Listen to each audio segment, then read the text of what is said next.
यहाँ पर जो है वो इसका छोटा सा हम एक बार एक्सप्रेशन देख, मतलब मजा आता है चलाने में। फिर देखते हैं कि हिल्स पे कैसी परफॉर्मेंस रहती है इस गाड़ी की। हिल्स पे मुझे कोई तो सेंटर में कैसे नहीं रख पा रही अभी सेंटर में। हेलो भाई, welcome back to our channel true car division. भाई आज की वीडियो के अंदर अपने सामने खड़ा है महिंद्रा का भले की सबसे पावरफुल कार, जो कि एक्सयूवी 700 और पेट्रोल ऑटोमेटिक वाली रहने वाली है। तो आज इसको एक बार चला के हम देखेंगे यहाँ।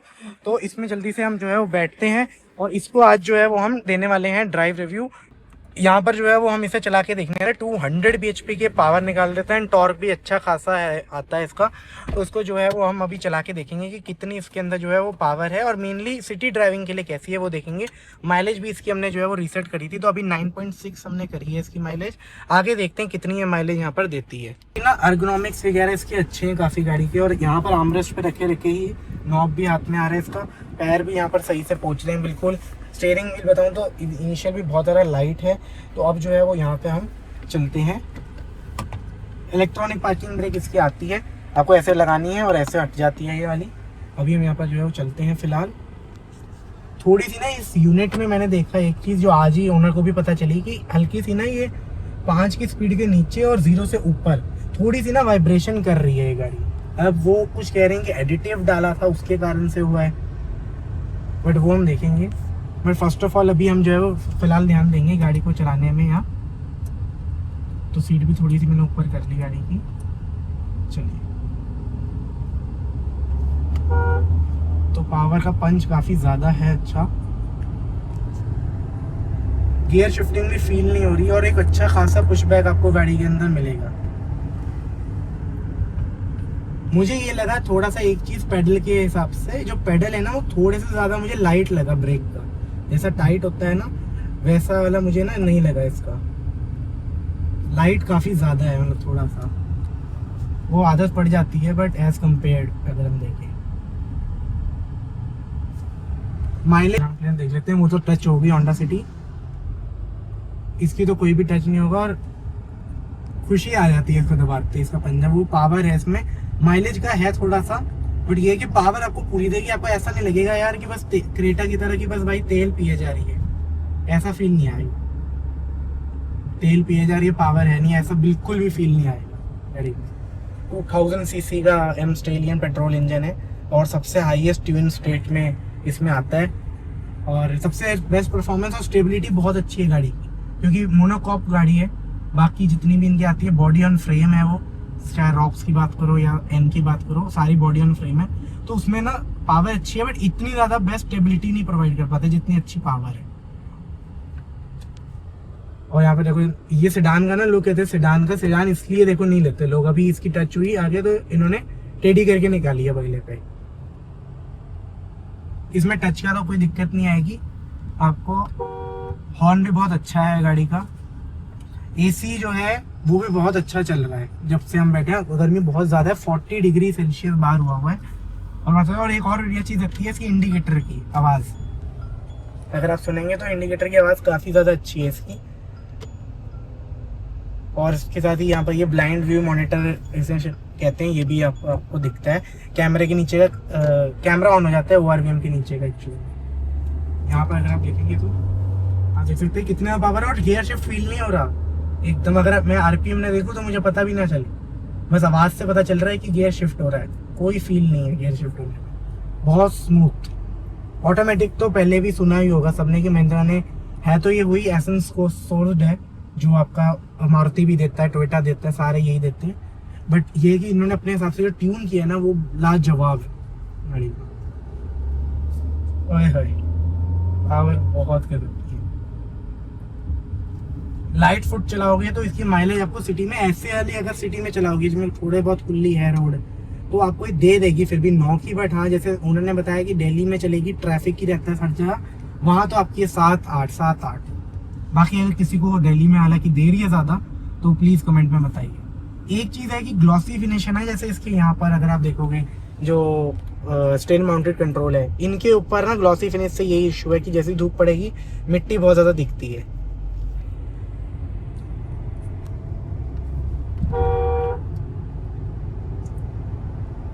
स्पीड तो आपकी ऐसे बढ़ेगी कि बस ध्यान से ही रखना होगा दिल्ली के अंदर, क्योंकि चलानी कटेंगे फिर इसके लगातार, तो क्योंकि स्पीड पता ही नहीं चल रहा कैसे चढ़ रही है।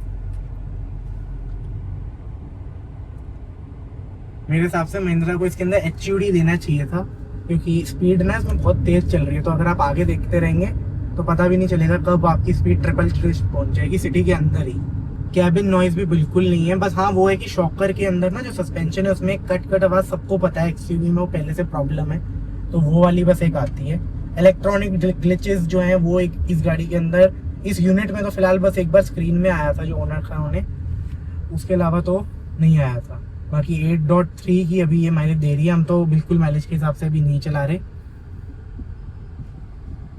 ना। जीरो अब मैंने जैसे जीरो कर दी इसकी, ऑटो स्टार्ट स्टॉप आता है इसमें नहीं है। हाँ इसमें ये चीज तो अच्छी है, ऑटो स्टार्ट स्टॉप नहीं है, क्योंकि ऑटो स्टार्ट स्टॉप बहुत ज्यादा, अब जैसे देखिए हमारे पास वो है तो देखिए एकदम पुशबैक आ रहा है।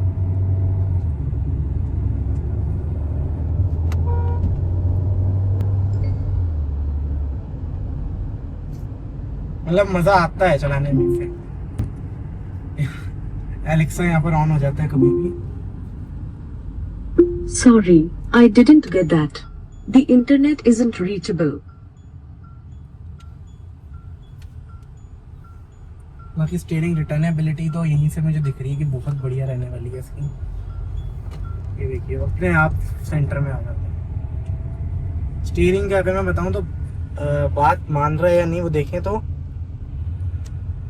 बहुत ही ज्यादा, मैं बोलूंगा अगर लैग किसी को लग सकता है बहुत ज्यादा, पर 0.1 का ऐसा कुछ लगेगा, बट हाँ वैसे अच्छा है। बाकी कंपैरिजन जो गाड़ियां है ना उसमें डिले रहता है थोड़ा, वो नहीं है इसमें बिल्कुल।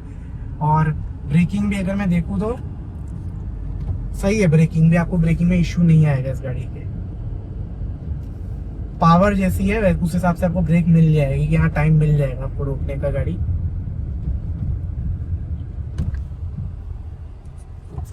हिल्स के ऊपर बाकी हमने अभी नहीं चलाई है गाड़ी, ओनर हमारे पीछे हैं तो ओनर से एक बार हम पूछ लेते हैं कि हिल्स पे कैसी परफॉर्मेंस रहती है इस गाड़ी की। हिल्स पे मुझे कोई इश्यू नहीं आया है, कभी लोड फील नहीं हुआ है, काफी इजी रहता है हिल्स पे ड्राइव करना भी।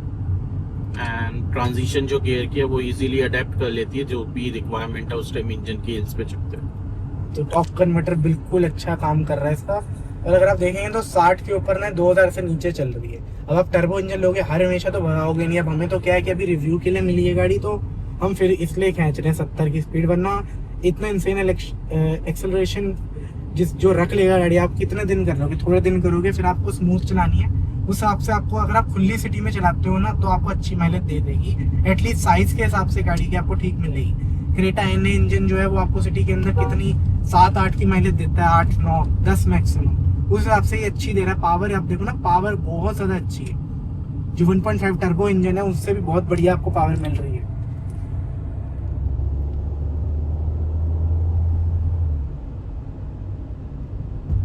तो बॉडी रोल वेल कंटेन्ड है, बट ये कि फील होता है थोड़ा सा, ये नहीं है कि जैसे सेडान में जो है ऑब्वियसली। कॉर्नरिंग पर अच्छी है गाड़ी।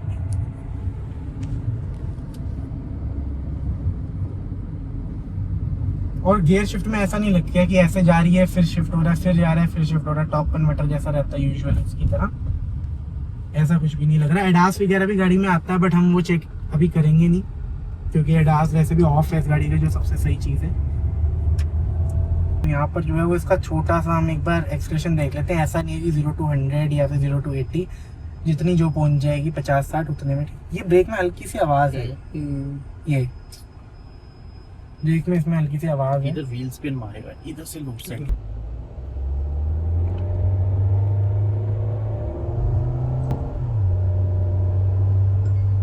तो 80 पहुंच गई थी बस गाड़ी भाई, और मैंने अभी इससे ज़्यादा पंजा दबाया तो गाड़ी में बहुत अमेजिंग पावर है, बहुत ज़्यादा, मतलब आपको वर्थ इट लगेगी जब आप चलाएंगे। अगर दिखाना चाहो हाँ। ब्लाइंड व्यू मॉनिटरिंग, वो जो कि आप बता चुके हो, ड्राउजीनेस डिटेक्शन भी है, सपोज आपको नींद आ रही है तो गाड़ी डिटेक्ट कर लेती है, ठीक है। TPMS हमको पता ही है कि ठीक है अब तो नॉर्मल है। और ये साउंड का है, जो आप इंडिकेटर की साउंड्स बता रहे थे जैसे चेंज करने के लिए। और सबसे मेजर जो इसका फीचर है वो आता है अपना ड्राइवर असिस्टेंस, जो कि इसका ADAS है, तो इसमें हमारा अडेप्टिव क्रूज कंट्रोल आ जाता है, अपने आप स्पीड के हिसाब से सामने वाली गाड़ी को सेंस करके स्पीड को चेंज करता रहता है। और ये ऑटोमेटिक अब इमरजेंसी ब्रेकिंग कि हाँ, ये फीचर एक दो बार मेरे बहुत काम आया है, क्योंकि एक बार क्या हुआ था, मेरे आगे वाली गाड़ी ने एकदम सडन ब्रेक्स मार दी थी, तो मेरा कंट्रोल नहीं था लेकिन गाड़ी ने वहाँ पे कंट्रोल कर लिया। अब जो मेजर इसका आता है, फॉर एग्जांपल हम एक बार दोबारा जाते हैं सेटिंग्स में और इसके एडास के फीचर्स देखते हैं।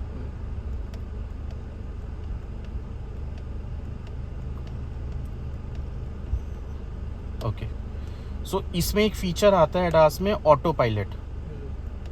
अब जैसे लेन कीप असिस्ट, उसमें आपको कौन से लेवल का रखना है। एक ही यहाँ पे आप देखोगे स्मार्ट पायलट असिस्ट का ऑप्शन है, अगर मैं इसको टिक कर देता हूँ और इसके बाद मैं अपनी गाड़ी जहाँ पे प्रॉपर वाइट लाइनिंग हो रखी है रोड पे, तो अगर मैं यहाँ पे अपनी कोई स्पेसिफिक स्पीड सेट करता हूँ क्रूज पे और मैं अपनी स्टीयरिंग भी छोड़ देता हूँ, तो उसके बाद गाड़ी अपने आप मेरी स्टीयर भी होगी एंड एक्सेलरेशन भी, जैसे कि अडेप्टिव क्रूज कंट्रोल का फीचर है वो हो पाएगी। उसको हम एक बार देख लेते हैं।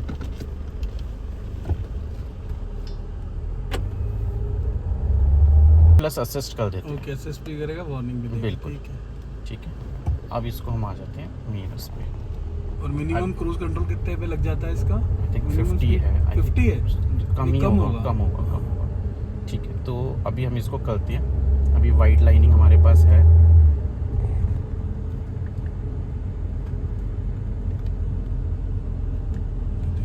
ओके, तो अब आप देखेंगे तो इसमें स्टीयर भी अपने आप कर दिया गाड़ी।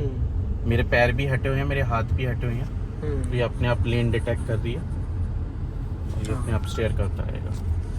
हाँ, वो वार्निंग ज़रूर देती रहेगी कार कि हाँ अपना हाथ स्टीयरिंग पे लेके आओ, but it will go. Main अब अपने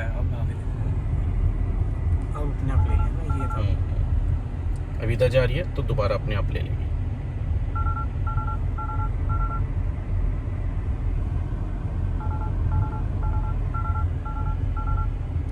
तो सेंटर में कैसे नहीं रख पा रही अभी? सेंटर में रख नहीं पा रही क्योंकि वो लाइनिंग बहुत प्रॉपर नहीं है।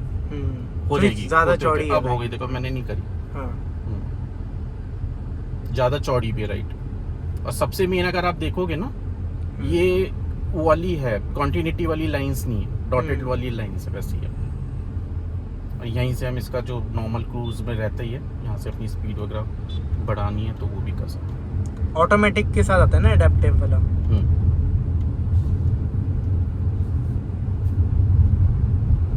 फॉर एग्जाम्पल आपको एक चीज़ और दिखा देता हूँ। जैसे ये गाड़ी है, फॉर एग्जाम्पल आगे जा रही है, हम अपना ज़्यादा पे क्रूज सेट कर देते हैं। अब ये सामने वाली गाड़ी के हिसाब से अगर वो ब्रेक मारेगी तो ये अपने आप गाड़ी स्पीड भी कंट्रोल कर लेगी। ये देखिए, खुद से, बिकॉज अडेप्टिव क्रूज कंट्रोल है। ब्रेकर पे आपको शायद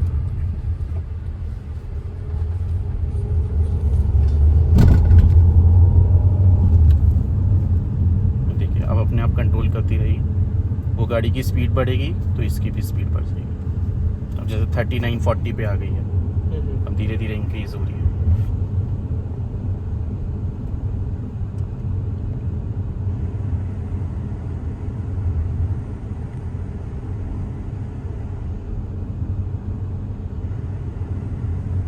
और जैसे यहाँ से यू टर्न है वो तो आपको ही लेना हाँ, पड़ेगा। वो शार्प टर्न्स के लिए या स्पेसिफिकली यू टर्न्स वो खुद लेना पड़ेगा।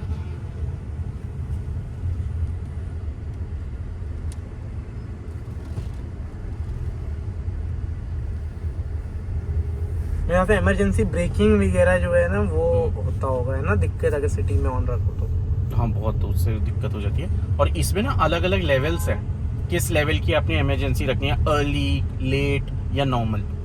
अर्ली में क्या है, बहुत दूर वाली गाड़ी को डिटेक्ट कर लेगी वो, जैसे कोई नया सीखा हुआ गाड़ी उसके लिए है। जो लेट वाले में है ना, तो उसका डिस्टेंस कम हो जाता है कि हाँ पास जाके अपने आप फिर गाड़ी डिटेक्ट करती है, जल्दी डिटेक्ट नहीं करती। और नॉर्मल वाले में फिर वो एक उसका बीच का रहता है कि हाँ तब गाड़ी कंट्रोल करेगी।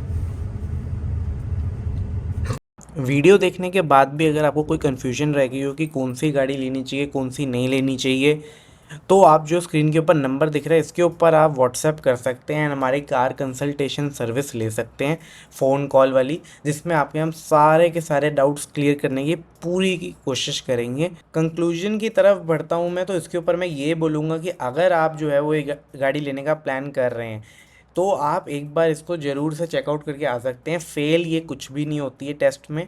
बाकी अगर आपका बजट भी है 20 से 30 लाख का, तो उसमें भी आप इस गाड़ी को जाके एक बार नज़र आराम से मार सकते हैं।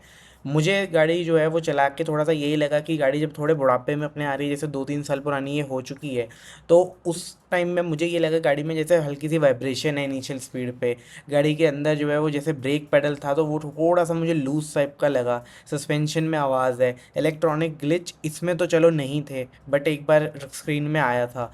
इस टाइप के थोड़े मोटे प्रॉब्लम्स जो हैं गाड़ी के अंदर आए ओवर द टाइम। चलाने में पावर वाइज कोई फ़र्क नहीं है।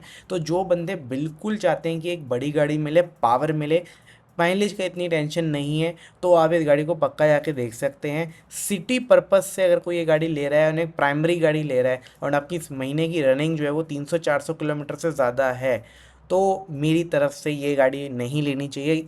आपको जो है वो जाना चाहिए कोई इसके डीजल वर्जन पे, या फिर आपको जो है वो कोई और गाड़ी ही देखनी चाहिए मार्केट के अंदर। ये गाड़ी आपके लिए तो नहीं सूटेबल रहेगी। माइलेज का है, ओनर का भी यही है, आप ओनरशिप रिव्यू देख सकते हैं। ओनर का भी सेम कहना है कि बस इस गाड़ी के अंदर अगर माइलेज ठीक कर लेना तो वो यही, इवन आप बोलोगे माइलेज कितनी कम है कि ओनर को इसकी वजह से जो है वो यहाँ पर ग्रैंड विटारा हाइब्रिड लेनी पड़ गई क्योंकि माइलेज कम है। तो माइलेज तो भाई मैं ये बोलूँगा कम मिलेगी पेट्रोल में, पर जो पावर का आपको है वो आपको पूरा मज़ा देगी। रनिंग कम में तो ले सकते हैं अच्छी खासी, 500 किलोमीटर महीने की है, तब तो आपके लिए आप सिंगल गाड़ी ये रख सकते हैं, कोई आपको इशू नहीं आएगा। फीचर वाइज अच्छी है, आपको रेट भी जो नीचे का मॉडल है उसका अच्छा मिल जाता है। सस्पेंशन सेटअप का एक मैं बोलूँगा इस यूनिट के अंदर तो ये है कि हाँ वो खटखट की आवाज़, बाकी नहीं। इलेक्ट्रॉनिक्स इशू भी ओनर को एक ही आया बस कि स्क्रीन जो इनकी ब्लैंक हो गई थी, उसके अलावा और कोई नहीं आया। तो ये थी भाई आज की हमारी वीडियो, जिसके अंदर मैंने ये वाली आपको चला के दिखाई कि कैसी चलती है XUV 700। और कोई अगर आपको इस पर वीडियो चाहिए होगी तो प्लीज़ बताइएगा।